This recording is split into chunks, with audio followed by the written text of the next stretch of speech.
Hello, everyone, and welcome back to the Dripping Hartnell Podcast. I am joined today by the lovely Abby Louise. Howdy. Mr. Connor Chadwick. Greetings. And the Irish lad himself, Aidan O'Connor. Hello there. So we have just watched the Keys of Marinus, episode 4, The Snows of Terror. The Bridge of Inadequacy or something we also decided to call. Yes. Yeah, because they shot it with that angle where it looks like the bridge is longer than they pan across. And it's like, it's tiny. This you could have. It would have worked if they kept it as a tight shot. But as soon as the camera zoomed if they got down, two cameras, two either end. Yeah, but they've just panned across, and you're like, it looks like, you know, one of those bridges when in a play center that when you were a kid, and it looked like a massive exactly that. Doctor Who does soft play. So what did we think in general? It was an interesting episode, I think. We were saying whilst watching it that it almost stands as it because Hartnell's not in it. Yes, it also stands as just an original story as well, just with the backdrop of they are time traveling somewhere at the end that leads into Who. It's not very sci-fi. All the other ones have had a sci-fi element to them. This one was just there's a bad man in a hut on a mountain who steals for money. It's very Indiana Jones. Very Indiana Jones. Yeah, I think we said that, didn't we? Last Crusade. Yeah. I think its strongest element, I would have said, was definitely its set design. That was on top form, because again, you rewatch it like the Ice Caves, you can see that it's just covered in a sort of cellophane by today's standards, but you know, if when you look at it, it does look like ice, and it does look very good. And yeah, okay, the rope bridge is a little bit shoddy, and there's the whole thing of. I generally think that was the only downside set wise, was that stupid rope bridge. But yeah, and as Connor said, you know, if you shot it just right, it would have been. Well, it's even the bit when Susan goes across on the logs, and then she pulls the rope, and then she just pulls it up, doesn't? Yeah. Yeah, but the thing is, he untied it and threw it to them, so they couldn't get it back to his side. They tied it all up. And wasn't there a shot as well when she's coming across it? You can see the bridge is just back up again. You're like, yes, weirdly for some reason. It was very much where did the rope come from to tie the logs together? That was the other thing as well, isn't it? Yeah, they got the rope from the bridge to tie up the logs, so then they could get across those logs to pull up the bridge that they just cut apart to tie up the logs. Yeah, it felt like definitely one of those stories where Hartnell gone on holiday, and they were like, right, we need to find something to do, and it was very quickly thrown together. Ian does pull off the doctor stand-in. Like, he's very good. Yeah. Like, Ian definitely is like, what would you call it? When you really, like, this is when people obviously say during the Hartnell era that, like, obviously Ian and Barbara became more of the protagonists in this sense, like, because they do the stuff that obviously Hartnell couldn't really do, like, more the action-y type stuff. And it, you know, it worked. In this case, it works out because when you have, I gotta say, for these episodes, like, you know, the episode before and this one, and a bit of the next one, it's really cool to see like how, like, they with a big cast, you actually are able to move people around, keep some people off screen if need be, and it allows for more character development, and you get more about, you know, you get to see these people develop. I mean, story wise, I do feel like scripting wise, I do think it's quite a strong one as well, to be Definitely. It's a nice short story. fair. Because I mean, ultimately, I do also think that Ian showed very bad character judgment, leaving Barbara alone with him. Oh yeah. Yeah. It's like he goes. I'm going to go out and find this guy, or this guy. He's one of our friends. And then I'll leave Barbara with here, and then it literally just cuts to him going through the snow. It just cuts, and this guy has almost made her his new wife. She's sat there, they're eating dinner together, and in a very kind of uncomfortable, like a bad marriage scene. But having said that, one of the things that I think is, obviously Barbara does have a few screams in that scene, but it was one of those ones that showed she can hold her own very well. Yes. And I think it's great to see a female character on her own in a dangerous situation where she isn't just screaming. She actually does, get in a few good punches, and quite literally at some point, and actually does hold her own against him. And it does hold up very well in terms of sort of breaking the stereotype of helpless heroine, I suppose. I do like how they got rid of that dude though. The sword through the door thing. That was very good. It was shot really well, actually. It was one of those things where it was a bit of a twist in a way. Because you're like, oh, we're not going to see what happens. These swordsmen are banging down the doors, and then you'll just leave him with it. But no, then he just gets accidentally swiped. But it is clever because it means that none of the main characters killed him still. It meant that because, the thing is obviously in those scenarios, there was no way of getting out of that. But yet it still kept the characters what you might call pure of heart. Certainly, because obviously you have the companions, but you also have these new side characters. And if they did something, you kind of run the risk of making them unlikable when they're now killers. But in this sense, all the characters were able to remain pure, and not by purity, I mean, not murdering and taking lives. They in a really clever way that it was accidental, but it was somebody else. It was the villains holding the sword. So it was still the villains. And it was but overall, I do feel like this is a good episode, especially as technically it's the first Doctor Light, really. They did the Screaming Jungle. The Screaming Jungle was, but it's sort of first Doctor Light story in terms of a serial. Yeah, because even in the Screaming Jungle, they replay the last bit where Hartnell is in it. True. That's true. Yes, and then it starts off with the new footage. So technically, he does cameo. In the sense of being reused footage, but with this, they just arrive and he's just nowhere. I will say as well, the way those fair play to those soldiers in that episode, because I can imagine being under studio lights in that much armor must have just been obscured vision as well. Oh yeah, and having to stay still while everyone's poking around you and everything. But do you remember we saw one and he looked like he was asleep? Yeah, he had his sort of eyes closed for a little bit. He kind of slowly closed his eyes and opened them again, and then they sort of almost melted, didn't they? They sort of just melt, and you're like, oh, okay. You're expecting them to do more, but which they do. They just have the actors stood there whilst they filmed the other scenes. Pretty much. And then they just fell asleep. And guarding the massive fish tank block of ice. Yeah. All the conveniently placed pipes around. I need to Google more about why the person chose, why whoever dropped off the key fragments there thought there. Fair. I'm going to put a bunch. It is so Last Crusade because it's literally at the very end of the room. There's a knight.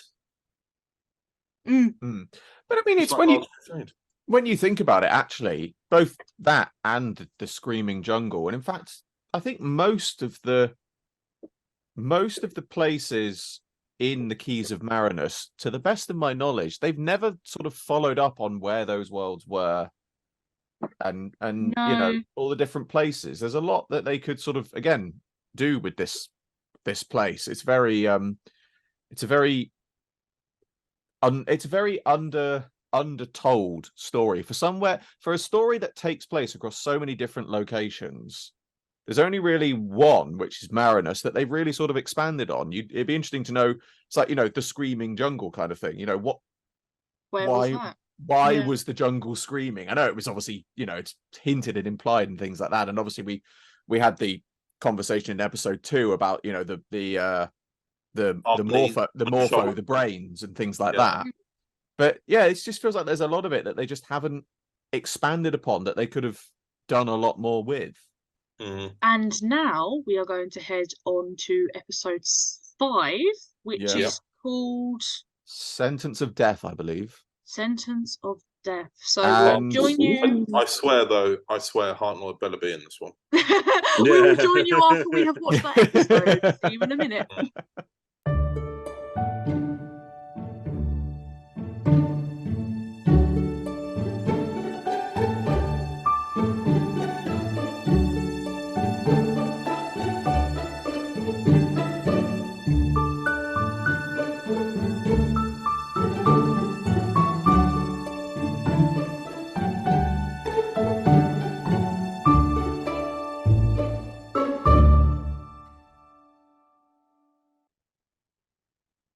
Hello and welcome back. We just watched episode 5, Sentence of Death. That was boring.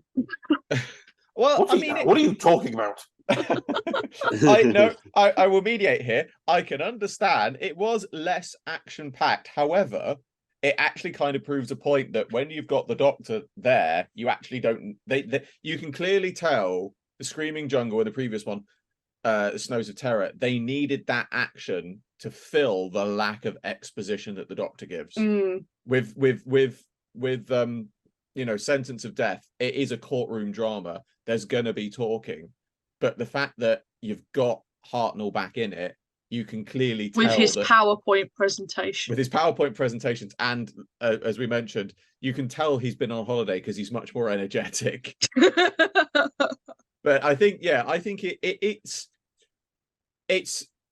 it feels boring compared to the 2 episodes that you've just seen, but at the same time it feels like you're back on good solid Doctor Who territory. Yeah, true. Yeah.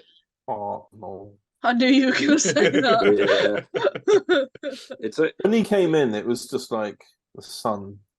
The clouds parted and the sun came out. Well, it's you, as you said, you're like Susan in that very scene. You just run up and hug him. It's like, he's back.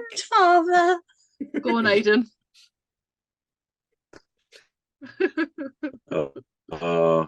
And it's very like. We'd have a glitch. Try again, Aidan. And we'll go back to Aidan later. I don't know if anyone else has got this, and you won't see this at home, but there's he's frozen on the most fantastic he looks like freeze he's about frame. to sneeze. I will say this: it was nice to have the Doctor being out, but basically having to work out a mystery. I quite like that fact. It was once again, it was one of those really simple scripts, but I say it was, for me, it was wordy. As an ADHD queen, it was a wordy one. I loved every moment of my Hartnell. Hartnell, when he's got a mystery to solve, he is at his best, because I like that, even though, like, you know, and I get that with the way the show was pitched at the time. It's the earliest form of its version. It was very much having to literally paint the picture for children as to how the person had done it. So he literally, you know, acted it out. I was not expecting him to actually grab Barbara and throw her to the floor, but nonetheless, we move forward, and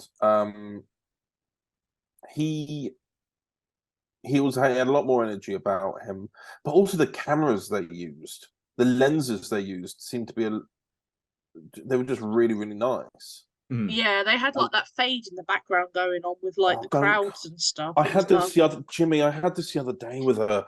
I don't know technical expression. I don't know what they are. All right, you called it filters. I call it a color grade. Yeah. Oh, this is a good Instagram filter. I don't know anything about recording. And now you're like, what a great fade they have on that camera. No, they're all fuzzy in the background. Depth of field. I just use the phrase fantastic cinematography because it sounds like you know what you're talking about. Great faded background. I liked that. Like, I have to say, I particularly liked the black and the whiteness of it. I can't.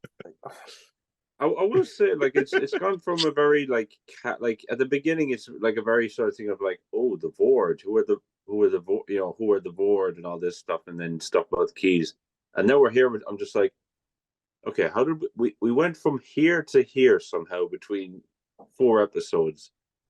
Yeah, we started off with scary men in swimsuits to courtroom dramas. Well, bear in mind the last episode was. Hats. I was going to say, like, we went from scary men in like leather onesies and weird hats to then weird man in snow hut, and now we're in like death sentences. I was going to say now we're in something which which looks, let's be honest, slightly oppressive. Yes. It's got that. There's another. If you watch this, there's an element to it of the set design and the man. It's very. Again, it reminds you of certain oppressive regimes, which might have been the intention, to be fair, because we were discussing the death by pastry hat men. Yes, because this was 19 years. 60. Yeah. This was 1964. 64. So it wasn't obviously that long after. The war. Are we just like the last time we talked about Keys of Marinus? Are we avoiding saying certain words? No, because I put them up anyway. So. Oh, okay. So we're all fine to say that it looks like the Nazis. Well, I was saying certain oppressive regimes because we also mentioned how communistical it looked. So I was sort of trying to encompass everything. All of them. All of the oppressive regimes. A very fine selection of oppressive societies. But it's the usual. It's the way that everything's so refined. It's either in circles or squares, but it's all looking very fine line and everything like that. It's all very controlled, like the environment and the people. It's very thought out well as well, because again, we can make those. We make those jokes and comments, but you've got to bear in mind that when this was on, again, this was at a time when those sorts of that sort of imagery and style was in people's minds, and it would remind them of you'd realize how serious this was, and it's quite a brave thing for them to put that in at the time it was made, because obviously it is something that would have been quite sort of fresh, harrowing to people, fresh. And I think the idea of having that in this sort of courtroom setting really sort of does, again, give it a lot more gravitas compared to, again, the previous 2 episodes. It does make me laugh, though. You can see where they've gone, Hartnell's back now, we're going to get rid of Ian this episode. Yes. He's had his moments. We need Hartnell. It's a nice way to kind of, I guess, for the audience to go, after the 2 episodes where you see Ian being sort of the fellow who's kind of like a bit of the heroic kind of leader, in that sense, that suddenly now he's, a victim in this case, being charged with something he didn't do. I also like the way that basically, to explain where the Doctor had been all this time, was that basically he skipped to that location immediately and made friends with them because he knew the name. Yeah, he's been there the whole time because he knew the name of the person who had been murdered because he'd been working with him. So he went there off by himself, going, "Oh, they'll show up anyway." I'll wait here. They'll appear eventually. Yeah. Well, he goes, "What if there's?" I think it's under this same assumption because he's like, "Well, if there's a key here, they'll show up." Logic. You were like, "I'll miss them." I will say this though: out of all the episodes so far, for me, even though Hartnell's come back and that's a good thing, I don't feel like it wasn't up there with one of my favourites personally. No, I can understand that. No, I can understand that. I think it is one of those ones. It is very targeted to a specific audience. If you like sort of courtroom drama kind of thing, I think you can tell it was. I tell you what, I think this was an episode you could tell was aimed more at the adult side of the family audience. Yeah. That's the thing. But I've just looked it up out of curiosity, because we obviously said, you know, the Doctor found himself ahead of this place, and then he's there has never, so far as I can tell, nobody's ever done a story of the Doctor's time prior to everyone else arriving. Coming soon from Overton Audios. But no, but light bulb. I just looked it up out of curiosity, and it says, yeah, he jumped ahead to this place, and then once the others turned up, it's like, so we never actually find out what he did when he was there. Doctor Who Marinus coming soon to Overton Audios. Right, and on to episode 6. Then we can finish this serial off. Yum yum.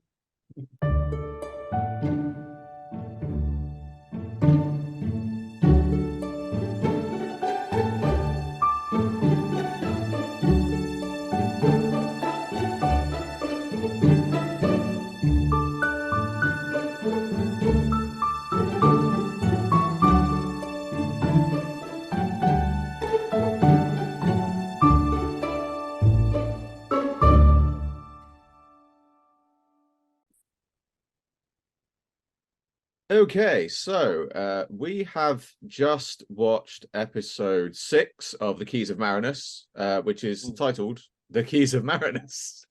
Yes. Now, I don't know, I thought that was it feels a bit rushed.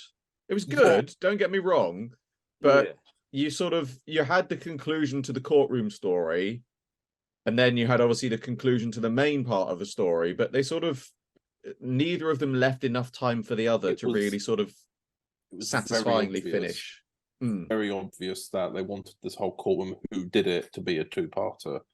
Yes. But they wanted to also, I get the feeling that, I don't know this for sure, I wouldn't be surprised if an early draft of the episode actually had the conclusion of the keys just literally, because they obviously had the guy, forgotten his name already, the man who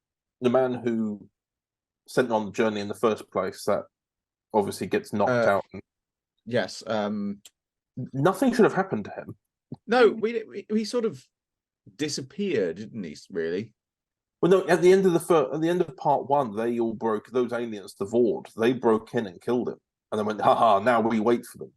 Oh, of course they did. We should bear in mind that we've been watching this over the course of several weeks, so it's been quite a while since we watched. Bear in mind that we not only record this podcast fortnightly, but we don't listen to Marinus every time. We listen to a story in between it. So this is about 6 weeks. Let's give or take. They hit him on the back of the head, and that's what we now killed him. None of that should have happened. It should have been a race to get there, to put it all in. You know, like how Sarah Jane Adventures did Lost in Time, with trying to get back to the caretaker and the captain to put the pieces of the Chronosteen in. It should have just literally been this. At the very last minute, they came in and plugged it all in and got it all working, or just had them with him, and he's just like, "Thank you, off you go." Yeah, but I don't know, because I was more. I know that obviously, as we were saying about part 5, that everyone I like the courtroom stuff. I wouldn't have minded that going on a bit longer, but I can understand why. Also, from a perspective, probably the producers came in and went, "Yeah, can we have an action sequence, please, to end this? Because it's a lot's been happening." Yeah. I mean, the question that sorry, Aidan. Oh yeah, no, it's just I was gonna I definitely feel like it could have done with maybe one more part, just like maybe just to get it to at least 7, because like with the courtroom stuff, I feel like they really wanted, like, I feel like that could have been a story on its own, like just Ian gets framed for a crime and the Doctor is having to be his sort of defense and try and get him out of it. It kind of feels like they I was enjoying how the kind of speculation of what's going on, but then suddenly the wrap up happens and you're just like, okay, now we have to get back to the main story. But then there's literally about 11 minutes left of the main story, and you're just kind of like, I could have done with maybe another like full part of them going back, maybe getting captured by the Vord and having to break out and stop it before the machine initiates or whatever, It definitely feels like the courtroom stuff should have been one and the final should have been another. But it's interesting that you've just said you'd rather have another part, because the question I was going to ask you was, if you had to get rid of the Screaming Jungle or the Snows of Terror to leave room for the final one to be separated into two? Which one would you get rid of? I've got my immediate thought, but I don't know if it's well thought out. My immediate thought would have been Screaming Jungle, because with the Snows of Terror, there were a couple of things where we were like, this is a bit weird. But with the Screaming Jungle, there wasn't much leaning on it. Whereas this, you had a villain. Yes. You actually had a villain that was a person that you can sort of, when I say understand, I mean, like, he's assumed human as well. And there are always guys like that out there. You can kind of it's a very simple story, but I think it had an element of relatability to it. I think Snows of Terror had the better set design. Yeah. No, sorry. I think Screaming Jungle had the better set design. Snows of Terror had the better overall sort of plot. As you said, you had this main villain. With the Screaming Jungle, it looked very good, but plot-wise, they sort of just plodded along to the, finding the key. It was sort of not a huge amount happened in it. Despite the fact that, to be fair, we've just reviewed the Snows of Terror, and we were all saying what was going on in that episode. Upon reflection, compared to the Screaming Jungle, it actually sort of has stages of plot. Yeah, like so there's a bit like it's a build up of, like, what would you call it? It, like, because after the second one, which is in more of a like an add-on to the story, this one is like, oh yeah, there's a nice gap where you get to see more of Ian doing like heroic stuff. You get to see, Barbara being proactive. So, so it's like more the companions in this sense. And then you get back to the main story. Then with the Doctor, you pick up with him. So it's, yeah. I think because the Screaming Jungle and the Snows of Terror, as we said, are more action based than story based. I think if anything, what they probably could have done, or perhaps should have done, depending on how you want to view it, I think they should have condensed Screaming Jungle and Snows of Terror into one episode and had the courtroom finale and the final return to Marinus as two separate episodes. Because I think you had Screaming Jungle and Snows of Terror individually, you had enough action to sort of keep the stories going, but there were bits that you could tell they were trying to stretch it out. And I think if you condense those two stories down into one, you could have still had a really good tale of each one, but you would have been able to actually sort of, it still would have felt contained enough to have the story. See, I still think if they had done that extra part with the return to Marinus, they could have had it be where, imagine if they had given over the actual key and the Vord had used the machine, and you get everyone except maybe one and Susan are taken over initially, but are more resistant to doing things outside of their own characteristics. Like when they are ordered to maybe kill Ian or something like that, they just can't bring themselves to do it, and that shows about the will of the person as well. Maybe they could have done something like that, but they just didn't have the time, so to do a quick, I gave him a fake key at the end. But it's also, that would have been a good callback to Velvet Web, where they're in a world that is completely decrepit, but that's not how they see, they are under some sort of force that makes them see it as something else that it's not supposed to be. So you could have sort of had a kind of callback to that, and if anything, actually, it could have been an interesting callback to the brains of Morpho, or whatever they're called. You could have had them sort of semi-return alongside the Vord in this kind of, they've used the key and they've unlocked this, and now this has happened and it's taken people over, as you said. I'm thinking there, I've just thought of this. Now, all right, this is a very how to put it, out of left field like comparison, but there, all right, so you guys are familiar with the Mighty Morphin Power Rangers series, right? I know of it. I've never really watched it, but I'm aware of it. Yes. Right, and you have no problem with spoilers, before I no. go. Well, spoiler warning for anyone else listening to the podcast. Right. You're about to get spoiler warnings for Aidan, what is it with you spoiling people? Right, so in the third season of that show, they end up splitting up this thing called a Zeo crystal, and basically it sort of gets separated into, like in this episode, different time zones and places. Instead, and I'm thinking the way that they do it in that show is they intercut between the different people in their adventure. So you could have, so I'm thinking like while they have one person searching for one part of the crystal, they have another person in say the Wild West searching for their part.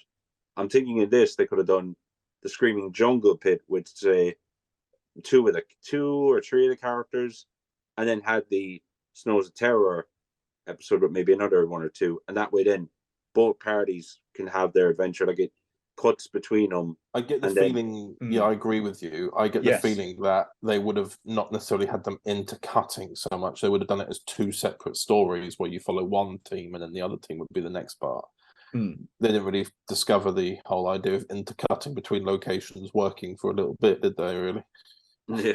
But it's interesting given the fact that the previous new series episode we watched was Good Man Goes to War. Yes, that's not the one I'm thinking of. Then the one before that, the Doctor's Daughter, where obviously they did have that cut between the Doctor and Donna and Martha.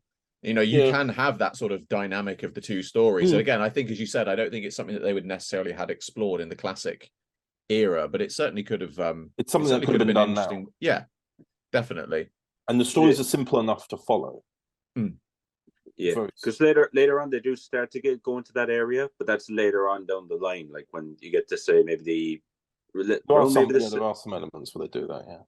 Yeah. I think you can tell as well that these last two stories had a sort of, I'm not saying they were rushed, but you could tell again where they tried to condense it down. There's a couple of moments, I think, when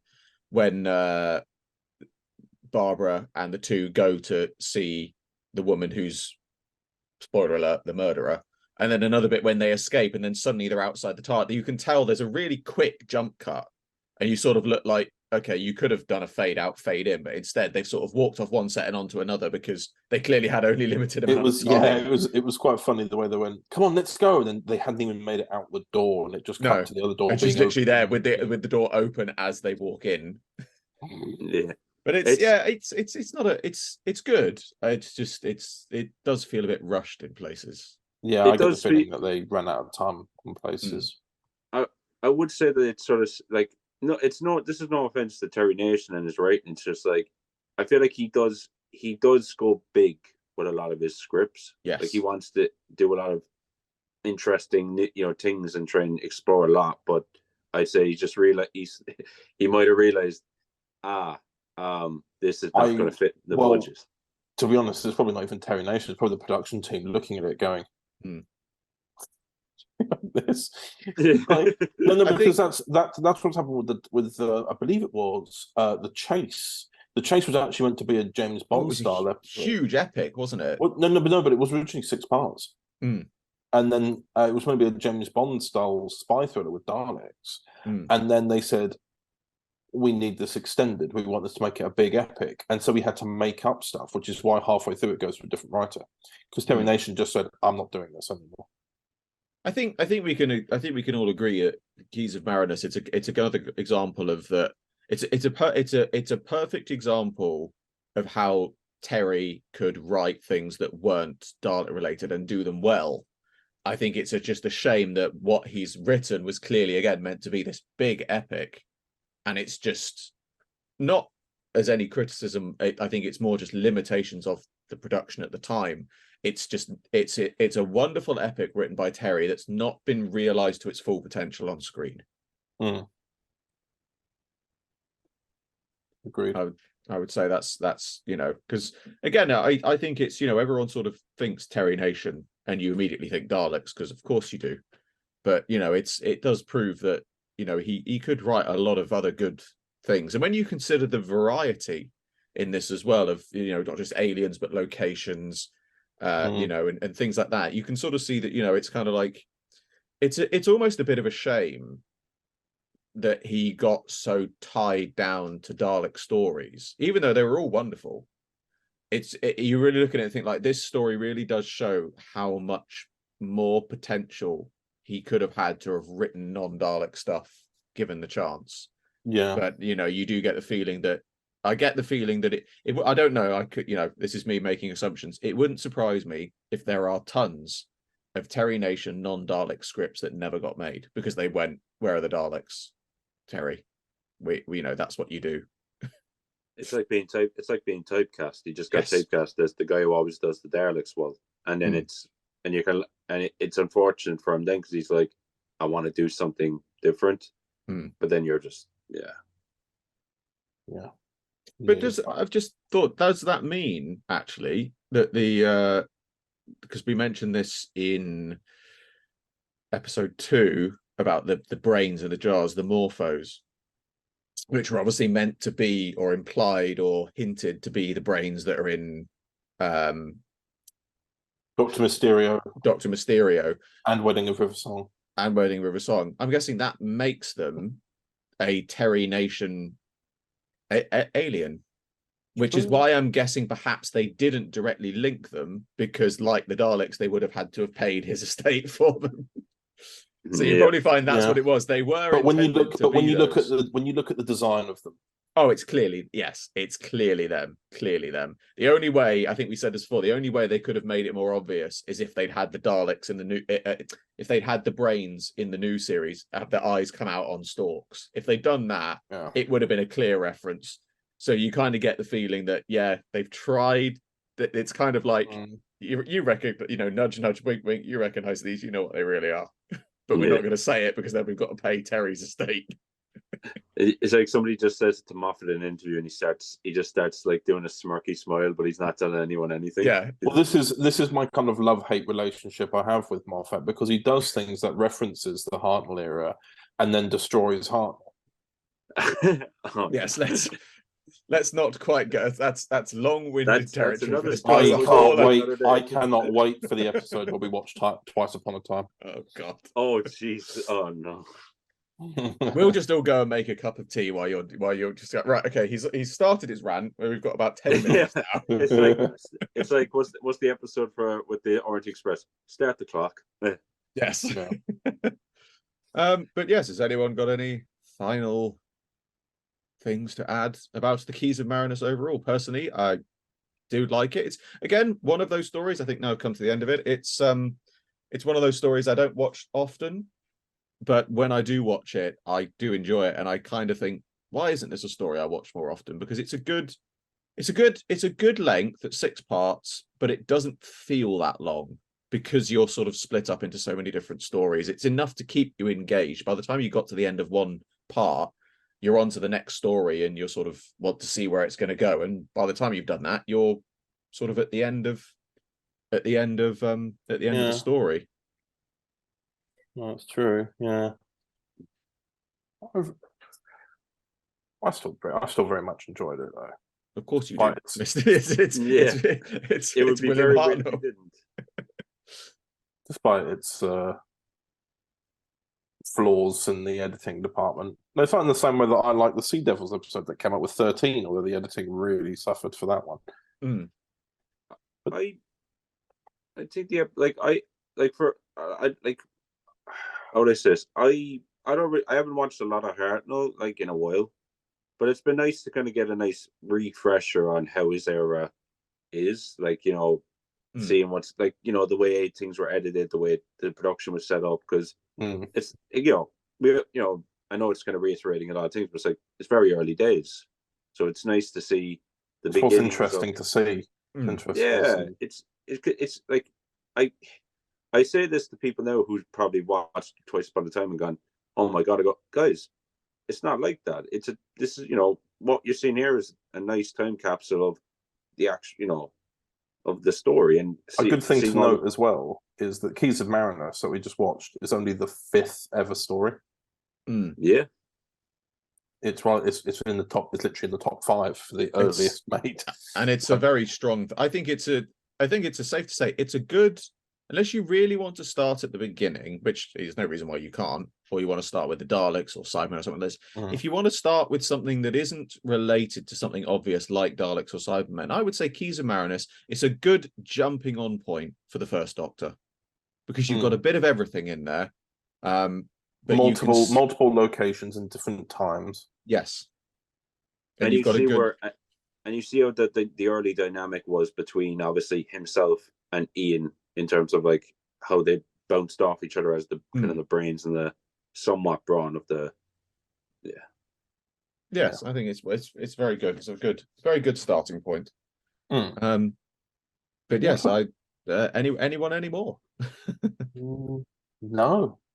So next time we are watching. I should know this, and I don't. Oh dear! I thought I had it written down, but I do not. Dramatic effect. Dramatic effect. No,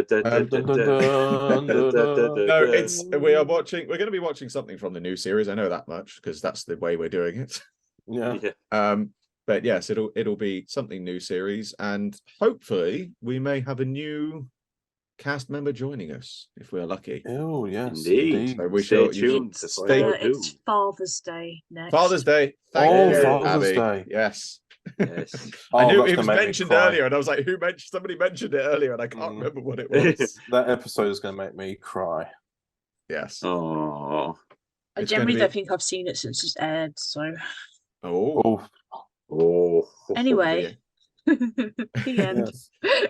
Bye bye, people. Bye Bye. bye.